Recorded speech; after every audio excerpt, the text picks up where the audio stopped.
Welcome back to the Knock on Sports. Brandon Schultz joins me in studio from the Seahawkers podcast.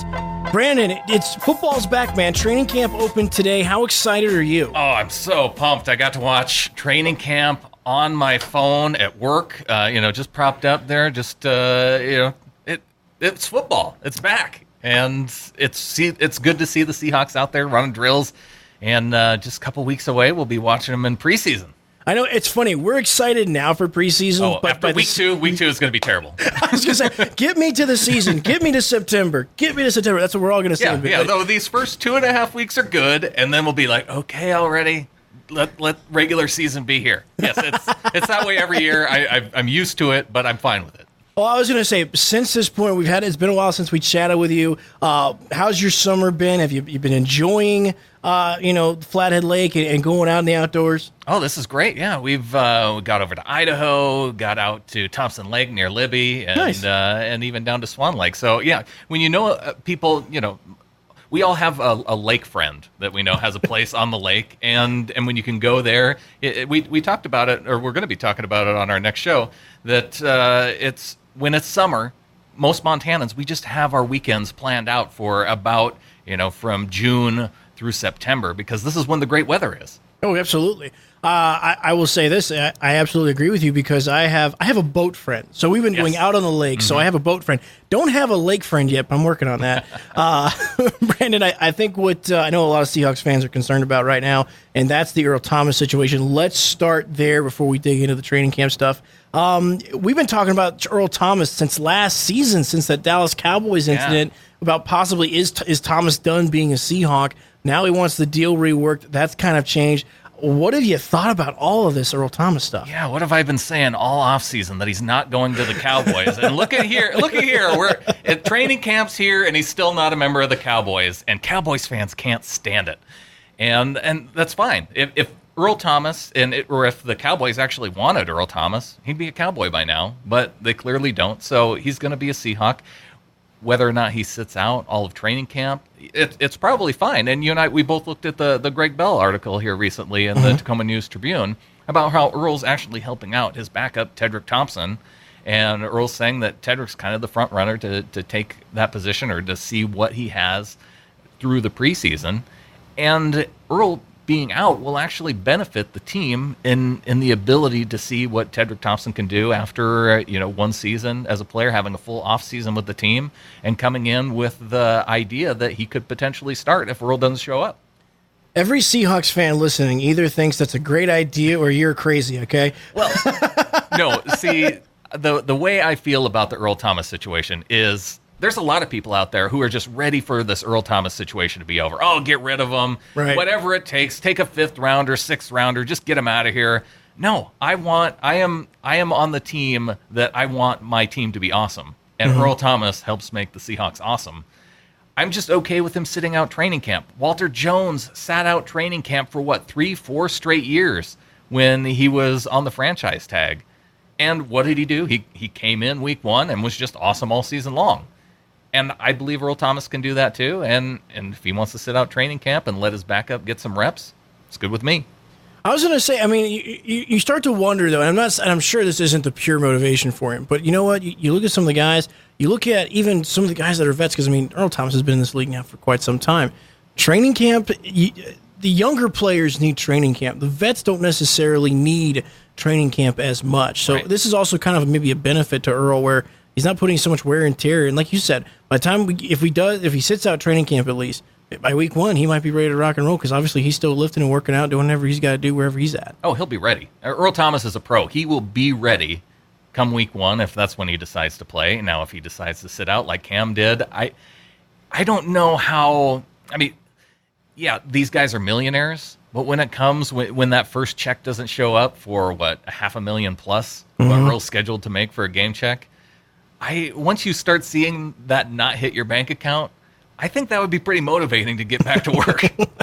I would say so. I mean, I'd love to see a $500,000 check come in my mailbox. I just need one. Exactly. I just want one. Brandon, at the same time, though, we know this is about the deal. He wants to rework his deal. Yeah. But we know the Seahawks financial, strap at the moment. What, they've only got like $16, $15 million. above the cap or available for the cap right now. So do you see them actually getting a deal done? Do you see them even having the wiggle room where it's just like, listen, Earl, we just don't have the flexibility to get you a deal? If I were Earl Thomas, I wouldn't buy that one because they could make the deal and structure it in a way that it actually lowers his cap number for this season. Mm-hmm. And after this year, they have quite a bit of cap space. Oh, yeah. So I believe what Earl Thomas is doing is that he believes it's right for him because he saw what happened to Cam Chancellor, a career-ending injury in just one game in a play that was relatively innocuous. And after seeing that, I could see why he would want some long-term security. He doesn't have a whole lot of leverage. The Seahawks have quite a bit of leverage, knowing that, even if he does sit out for a couple games, they could say, well, if you're going to sit out, we'll just use the franchise tag on you next year. And giving him a 20% raise over this season, it's not that bad of a deal from a team's perspective. No, you're right there. And it's something that you bring up, too, because it's like a long-term security. We kind of know that even though we see these, we just saw Todd Gurley sign 4 years, $60 million. I think 45 of that is guaranteed, but whether or not he makes the rest of that $15 million is ultimately a question mark. So I'd almost say like it would almost be better for Earl to maybe make a 3-year deal where that money's still kind of guaranteed, similar to what we saw with Kirk Cousins. I think that's what he wants. I think he wants to be paid, though, as one of the top safeties in the league. And when you see guys like Tyrann Mathieu go to the Texans for only like $7 million, and you saw Trey Boston just get signed, I think it was today, to the Cardinals for $1.5 million, the safety market is way down. Yeah. And I don't think that the Seahawks are willing to make him the top paid safety, over Eric Berry money, $13 million a year. Well, I was going to say, too, because, you look at Eric Berry, nothing against him. Obviously, he struggled with the cancer. And I think last year he was just hurt from an injury perspective. Or was it the cancer last year? I think he was dinged up toward the end of the season, yeah. Okay. But, yeah, I mean, where do you find him in that range? Because do you pay him that 14? Do you put him in that $14, $15 million range? I don't think I would go that high. Really, if I were a GM, mm-hmm. I would want to have Earl Thomas play out his contract, and then I'd want to franchise him next year. And I know from a player's perspective that's not ideal, but from a team perspective and considering Earl's age, I mean, that's a really good spot to be in. Yeah, very true. Very true. It'll be interesting to see how this all will continue to play out. Like I said, I kind of agree with you. I think Earl will be back. It'll just be a question of, is it missing training camp and be back week 1, or is it a couple games? And we'll see what happens. Welcome back to the Knock On Sports, and joining me in studio, Brandan Schultz from the Seahawks podcast. I am really happy that Brandan's back because this means that we're closer to football, which means I get to talk football with Brandan a lot more often and pretty much on a weekly basis once we do get to the real season, which I am looking forward to, man. It's going to be fun breaking down Seahawks games this year because I think there's a lot of exciting pieces. We're going to see a youthful defense this year. Yeah, and, the crazy thing is so many people are so down on the Seahawks right now. I saw Pete Prisco pick 5-11. Some dude from USA Today Sports said they're going to be 4-12. I don't understand this. How, when you have Russell Wilson as your quarterback, how do you pick anything less than 7 wins? If you're even being pessimistic. I was about to say, I put out on the Knock On Sports poll question, where are the wins gauged at for the Seahawks this year? Everyone pretty much picked 6 to 9 wins this season. That's insane. Well, I mean, okay, 6 to 9. That's kind of a weird range because 9 and 7. I can understand 9 and 7, 8 and 8, just because there has been so much turnover. But the defense that we're looking at for the Seahawks, it's not all that much difference than when they went 4-4 for the last 8 games of the season last year. If you include the Arizona game where Cam Chancellor got hurt, Richard Sherman got hurt, Cliff Averill was already out. A lot of these guys were already hurt by that point in the year. They were 2 field goals away from being 6-2 over that final stretch of the season. Yeah, I mean, you bring up a great point. And I think the reason why that nobody's buying is because I think everyone, and I'm very cautious about this because I kind of look at it in terms of the stock market. I am very cautious on buying San Francisco stock, and I am cautious on buying LA Rams stock right now because it looks beautiful. It looks nice, and everybody wants to buy. Oh, yeah. But it's not. I don't think it's going to be that good. Oh, Jimmy Garoppolo going 16-0 this year because he has to continue that undefeated streak that he started last season.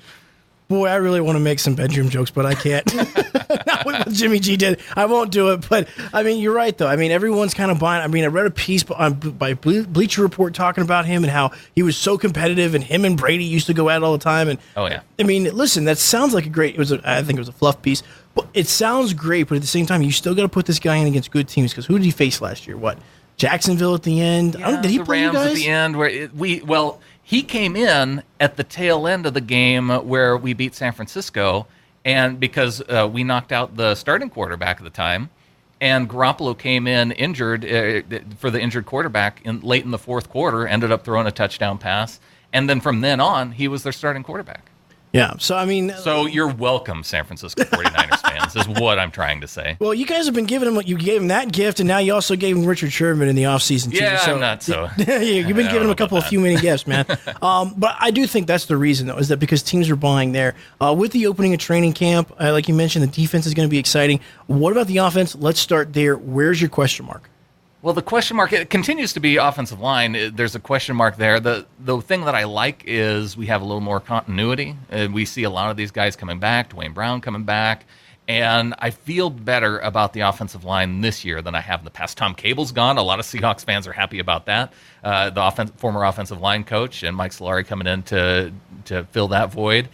And I'm really interested to see how Brandon Marshall shakes out after being injured last year, and where he could kind of fit in the Seahawks system. But running back, that's probably where the most exciting position battle is, because you have Penny, you have Chris Carson.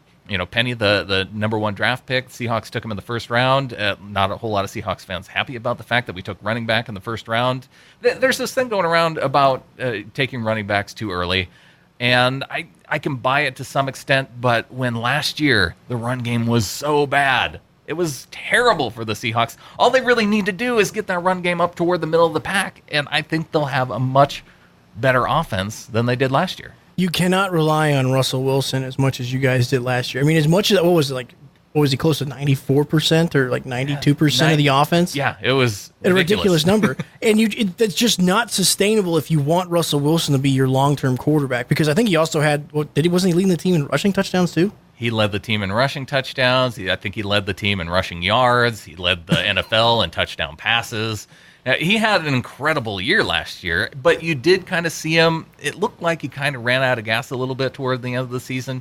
A lot of people were predicting him to be in the MVP race, and it just, they didn't have the comeback against Jacksonville. They, came up short against the Cardinals at the end of the season. Yeah.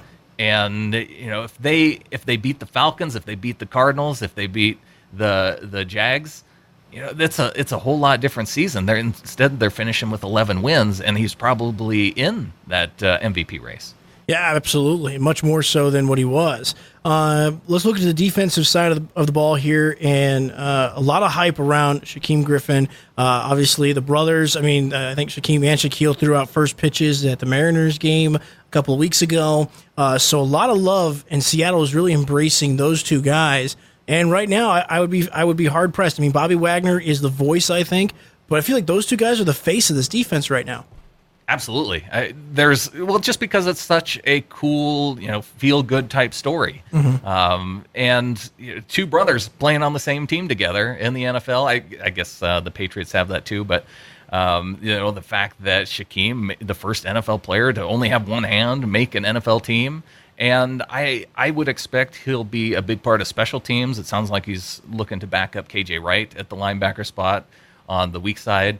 And I wouldn't expect him to overtake a veteran like KJ Wright. But there's a guy that's going into the last year of his contract, too, that could be looking for a new deal. I'm more excited about the positions on the defensive line. Michael Bennett gone, and there's a lot of young talent on that defensive line, especially inside with Jaron Reed, Nazir Jones. You have veterans that came over from Minnesota, Tom Johnson and Shamar Stevens. And then you have Frank Clark coming back. You got Marcus Smith, potentially as a defensive end. Jordan sounded like he was hurt. And then I guess the one bummer piece of news that we heard today was Malik McDowell officially released from the team, so that they brought an end to that. So there's just a lot of positions that are open on the defensive line, and I think that's where there are so many questions about the Seahawks, is can they get an effective pass rush with the guys they have up front now? How concerned are you about the defensive backfield? Because as we mentioned, Earl Thomas isn't in there. He could be back, so obviously he definitely upgrades. We know what Shakima Griffin is, but we just got to make sure he doesn't suffer a sophomore slump. Sure. But on the other side there, and still at the other safety position too, where are your concerns? Well, if everything works out well, if Earl Thomas comes back, you're looking at Earl Thomas, Bradley McDougall, Shakima Griffin, and Byron Maxwell. And after Earl Thomas went out, or after Richard Sherman went out last year, it was kind of those four guys, because they brought Byron Maxwell in, and they worked well together as a secondary. Now, if Earl Thomas is out, I have questions about Tedrick Thompson, and based off of what I saw from him in the preseason last year. So, how is he going to perform? He'll be a guy that I'll be watching in the preseason. And then there's going to be guys challenging Byron Maxwell's job too. You have Nico Thorpe, who had Coach Carroll had some good things to say about him today in his training press conference. And they drafted Trey Flowers in the 5th round too. And he got a 5th round cornerback. That's where they got Sherman. Yeah. And they have that prototypical mold for what they like. And they seem to do pretty well with the guys that they draft at corner. Yeah, I was going to say, you guys hit pretty well. You guys are like with quarterbacks like the Packers and the Colts are at cornerbacks. Yeah. Well, Pete Carroll, former defensive back, and he has an eye for that position clearly. Selecting guys like Cam Chancellor in the 5th round. Byron Maxwell was a 6th round guy, and Richard Sherman in the 5th round. Earl Thomas, really the first rounder out of the group. Absolutely. My featured guest joining us here in studio, Brandan Schultz from the Seahawks Podcast. Brandan, if they want to catch the latest episode of the podcast, how can they do it? Yeah, check us out, Seahawkerspodcast.com. We're finishing up our Know Your Rival series, and we had the Rams on a few weeks ago. We just launched the 49ers show, and then coming up in the next day or two, we will have Drew Butler, former punter from the Arizona Cardinals, on to break down the Cardinals offseason. That's one area we didn't get to, man. We didn't get to special teams. We didn't find out about Janikowski. Did he even suit up? Janikowski, Michael Dixon, the punter that we drafted in the 5th round. Lots of question marks. And August 9th, the first preseason game against the Colts with Andrew Luck coming back. Sounds like he's going to play. I can't believe it. It's been, 2 seasons now? 3 seasons? It's been a while. I think I was 3 years younger. Brandan, always a pleasure to have you in studio, man. Looking forward to chatting with you after that first preseason game. Absolutely. Thanks, Anthony. Go Hawks.